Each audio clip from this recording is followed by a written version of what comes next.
اجمد كحك في مصر 2025. وعلشان ما نكررش نفسنا قررت السنه دي نجيب 4 براندات جداد ما جبناهمش السنين اللي قبل كده، مع البراند اللي كسب اخر مقارنتين كحك اللي هو اتول. يبقى اللي هيتقارنوا كلهم 5 براندات من اكبر واشهر البراندات اللي بتعمل كحك في مصر، عشان نشوف مين اجمد كحك في مصر 2025. وطبعا مش محتاج اقول لكم ان الاسعار اللي اتحط كلها النهارده هيتدفع عليها التوصيل بس. ولو عجبتكم الطلعه ما تنسوش لايك القمر، ولو مش عاملين سبسكرايب لو سمحتوا تعملوا سبسكرايب. فمن غير رغي كتير يلا بينا.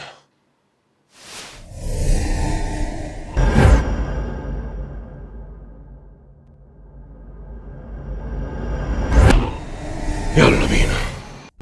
جبنا كوبايه الشاي المتينه، وكالعاده نبدا من الارخص للاغلى. واللي عندهم نص كيلو جبت من عندهم نص كيلو، واللي ما عندهمش مصاص بيبدا من كيلو جبت من عندهم كيلو. فنبدا باول واحد وارخص واحد في الحلقه دي، والفايز معانا في اخر كام مقارنه كحك اتول. واتول عنده علبه الكحك الساده نص كيلو ب 145 جنيه. نفتح ونشوف علبه الكحك المتينه، وبارك الله فيما رزق. ده شكل علبه الكحك بتاعت اتول كده، طبعا الديزاين بتاع رمضان الجميل اللي من بره، واتول الحلو في كل مكان. وده شكلها من جوه كده، عباره عن 4 باكيتات كحك ساده، وبيجيبوا السكر في اكياس خارجيه بره. ده شكل العلبه من جوه كده. العلبه الواحده فيها 6 كحكات، وده السكر الخارجي اللي بيجيبوه معاها، جايبين منه 4. نخش على الطعم بسم الله. نخش على اتول الفائز باخر مقارنتين كحك. نخش بسم الله.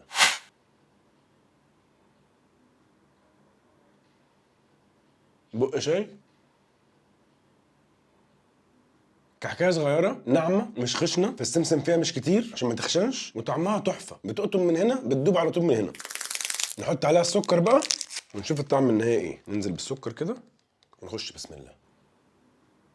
كحكايه جميله قوي، ودايما بشتري بالتفاؤل قوي قوي الصراحه قوي يعني، بدليل ان هو كان الفايز في اخر كام مقارنه. في حد هيجي يعلي ولا هيكسب برضو المره دي؟ هنشوف. فنخش على اللي بعده. نخش على اللي بعده بقى، اللي دخل على الكحك بتقله السنه دي، واحد من اكبر واشهر مطاعم الحلو في الوطن العربي كله، بلبن. وبلبن عاملين السنه دي كحك لاول مره، وعاملين علبه الكحك الساده نص كيلو ب 145 جنيه برضو. نفتح ونشوف.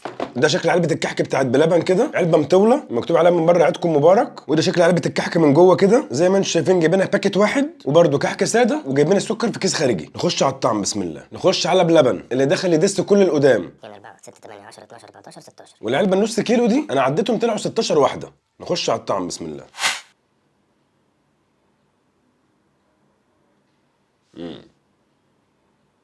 بصوا، هي دي قوام كحكايه الماده الدهنيه اللي فيه قليله قوي. يعني ايه؟ يعني طعم السمنه مش واضح فيه خالص تقريبا. طريه مش ناشفه، بالعكس بتدوب على طول. بس طعمه ككحك داخل في سكه البسكوت كده. طعمه يعني طعم الكحك واضح وكل حاجه، بس مش باين فيه الماده الدهنيه اللي هو تيست السمنه ده، تقريبا مش موجود. نجرب بالسكر كده. نحط سكر كده. خش خش خش خش خش خش. بس كفايه. عسل العسل. لما تحط عليه السكر بقى طعمه احلى بكتير. نطقه جامد. فكعلبه نص كيلو ب 145 جنيه حلو قوي، هتتبسطوا منه قوي. كمقارنه لا، هنشوف في الاخر. هنخش على اللي بعده. نخش على اللي بعده بقى بريدفاست. ومن اول هنا خلاص مفيش انصاص. من اول هنا كلهم بيبيعوا علب كيلو على بعضه، مفيش انصاص خلاص. وكيلو الكحك عند بريدفاست عامل 375 جنيه. تعالوا نشوف. ده شكل علبه الكحك من بره كده، زي ما انتم شايفين مكتوب عليه عيد سعيد. وده شكله من جوه كده، وزي ما انتم شايفين برده هم حاطين السكر على الكحك، مش فاصلين زي اللي فاتوا، حاطين كله على بعضه. وعاملين حركه حلوه قوي ان هم مزودين كيسين سكر اضافي على جنب عشان لو عايز تزود سكر. فنخش على الطعم ونشوف الكلام على ايه. نخش على بريدفاست. وانا اول مره في حياتي اجرب الكحك من بريدفاست. هيبهرنا ولا ايه الدنيا؟ نخش ونشوف. كحكايه طريه خالص من ملمسها كده قبل ما ادوق. دي كحكايه نضيفه قوي قوي قوي الصراحه يعني. طعم الكحك حلو جدا، طعم السمسم فيه واضح اللي هو بيديله خشونه سنه صغيره كده، ومع ذلك طري جدا، واول ما بتقطمه بيدوب في بقك. وطعم السكر اللي عليه ماشي الحال برده، مش وحش. فكحكايه اول اوفر جميله الصراحه. ناخد واحده تاني كده يكون محط عليها سكر كتير زي دي مثلا. زي ما قلت لكم كحكايه حلوه جدا، بس السمسم فيها زياده شويه، فده بيديها تمرير سنه ومسكان نفس شويه كده كحكايه يعني. انما اولوفر حلو قوي الصراحه. فنخش على اللي بعده. نخش على اللي بعده بقى سيدرا. وسيدرا عندهم علبه الكيلو كحك الساده ب 425 جنيه. نفتح ونشوف العلبه وشكرا للتحيه. ده شكل العلبه من بره كده، تحسوها ان هي بنت ناس وشيك قوي في نفسها. وده شكلها من جوه كده زي ما انتم شايفين، جايبين كحك ساده برده، وجايبين السكر على جنب في كيس خارجيه. فنخش على الطعم بسم الله. كوبايه الشاي الثانيه ونخش على سيدرا. يا حبيبتي يا ليلي يا امي يا امي، في سرقه قومي تحتيه. انا بليت نفسي بليلي دي والله العظيم. كنت عايش مرتاح بروكي حبيبي غلبان، بياكل وبينام وزي الفل، يقعد له 2 3 في اليوم والدنيا بتمشي يعني. نخش على صدر. عاجبني برده ان هم جايبين الكحك ساده وجايبين السكر خارجي. حط براحتك بقى. نخش بسم الله. طعم كحكايه يعني ماشي الحال، بس طعم السمسم فيها طاغي. فاكتر حاجه طعمها واضحه، تحس ان هي قرص سمسم. تحط السكر كده، انا خايف يتقطع ويبهدلني. بالراحه ننزل كده، بس بالسكر بقت حلوه جدا، لان طعم السكر بيديها بوست في الطعم جامد قوي، بيعلي طعمها يعني، بيديك التجربه كامله. فزي ما قلت لكم كحكايه حلوه مش وحشه، بس السمسم هو اكتر حاجه طاغيه فيها، فمش احسن حاجه يعني. حلو مش وحش، بس كمقارنه ما اعتقدش انه يبقى اول. فنخش على اللي بعده، نخش على اخر واحد معانا النهارده واغلى واحد في حلقه النهارده برضو، سيموندس. وسيموندس عنده علبه الكحك الكيلو ب 495 جنيه يا مؤمن. نفتح ونشوف. ب 500 جنيه علبه الكحك، علبه الكحك المتينه، وكنا الله بالسر عليه. ده شكل العلبه من بره كده، وزي ما انتم شايفين برضو هم حاطين السكر على الكحك على طول، مش جايبين السكر خارجي. فنخش على الطعم ونشوف الكلام على ايه. نخش على سيموندس، 30 سكر بكميه محترمه، بس مش عاملين زي بريدفاست بقى. عجبني قوي في بريدفاست ان هو مديك كيسين سكر زياده. اثباتي مالك اثباتي. نخش على سيموندس، ما عجبهاش الكلام تقريبا. انت جاي تبع سيموندس؟ ايه ده الكحك لازق في بعضه. بيو. طب احرق روحي ولا اعمل ايه؟ في 500 جنيه تور ودوروا وطلعوا.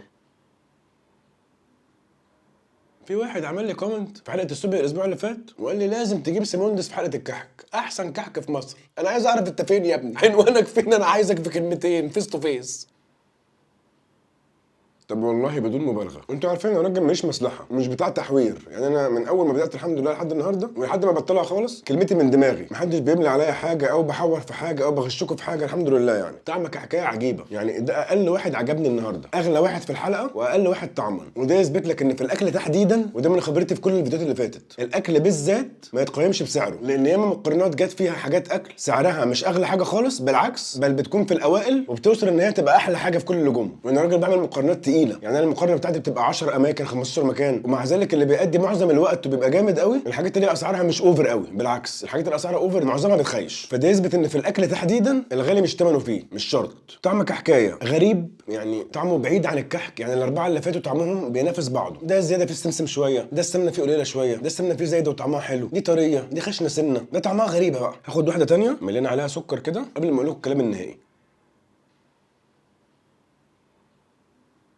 طعمه زي ما يكون فيه فانيليا كده. شفتوا الحلقه اللي فاتت في اجمل كنافه بالكريمه في مصر لما باللبن حط ميه ورد في الكنافه؟ كان مغير طعمها وطعم ميه الورد واضحه. في حاجه كده هنا فانيليا بقى، معرفش هي ايه عشان ما احورش، بس هو في طعم غريب على الكحك، مخلي طعم الكحك متغير. طعم السكر جميل وكل حاجه، قوام الكحكايه حلو مش وحش، متسويه حلو والدنيا لذيذه، بتاكلها بتطرب بقك على طول مفيش مشاكل. بس كطعم كحكايه بقى فيها حاجه مغيره طعمها، انا معرفش هي ايه. ولو تاخد بالك برضو عز المشاهد ان ده اكتر واحد كلت فيه. ليه؟ عشان بيجي لي كومنتات من الناس تقريبا بيبقوا اول مره يتفرجوا عليا يقول لي انت ازاي مش عاجبك وازاي اكتر واحد كلت منه؟ ده انت هرسته. ما هو ايوه، عشان انا اللي مش عاجبني اكتر حاجه باكل فيها، عشان وانا بقول الكلمه ما ابقاش ظالمه بولا كلمه، ابقى متاكد تماما من اللي بقوله. انما اللي دقته وعجبني خلاص انا عاجبني، فده تمام و100 100 وحلو قوي. خش على بعضه وننجز. انا ما بحبش اللت والعجب، انما دايما هتاخدوا بالكم ان اللي مش عاجبني باكل فيه مره واثنين وثلاثه، عشان ادي نفسي فرصه ان انا اديله فرصه بدل المره ثلاثه واربعه. فناخد تالت كحكايه لاول مره من اول الحلقه، عشان عايز اعرف ايه الطعم الغريب ده، او ليه انا حاسس بقفله كده.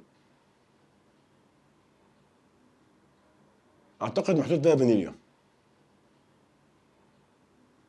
جواب نهائي، سيموندس ككحك مش احسن حاجه. تعالوا خلاص خلاويص اقول لكم بقى الخلاصه. اجمد اتنين عجبوني في الحلقه دي هم دول، بريدفاست واتوال برضو، بس مين فيهم رقم واحد بكل امانه انا متزاول. فعشان كده جبت الاتنين قدامكم وضربت ميه زي ما انتم شفتوا كده، وهدوق الاتنين جنبا الى جنب عشان اخد قرار قدامكم.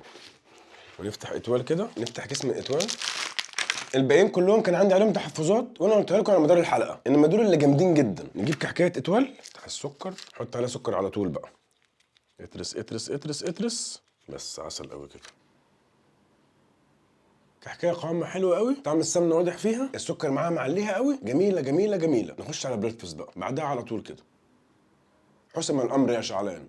كحكايه جميله برضو، قوامها حلو مش وحش، السمسم فيها زياده شويه فده مديها تمريره سنه عن اتوال مظبوطه قوي. طعم السكر معاها حلو جدا برضو معليها، فكده هيبقى اجمد كحك في مصر 2025 بريدفاست ككحكايه. قوامها حلو، السمسم فيها زياده سنه فمديها شويه على طعم الكحكايه الخشنه، بس هي مش خشنه خالص، هي طريه خالص ملبن. وانا قصدي بالخشنه اللي هو مراره السمسم، اللي هي مراره سنه صغيره عليها السكر على طول مش سكر خارجي. وانا دي حركه تؤخذ عليهم شويه، بس اللي يشفع لهم ان هو حاطط لك كيسين سكر بره، بيبيعوا كيلو على طول مفيش انصاص. فعشان الحاجات دي كلها بقى هو تاني، والاول علشان العكس بقى هو جايب لك الكحك ساده وجايب لك السكر بره وعنده علب من اول نص كيلو، وسيبكم من كل ده كطعما اتول رقم 1 ويجي بعديه بريدفاست. ودي كده خلاصه الخلاصه.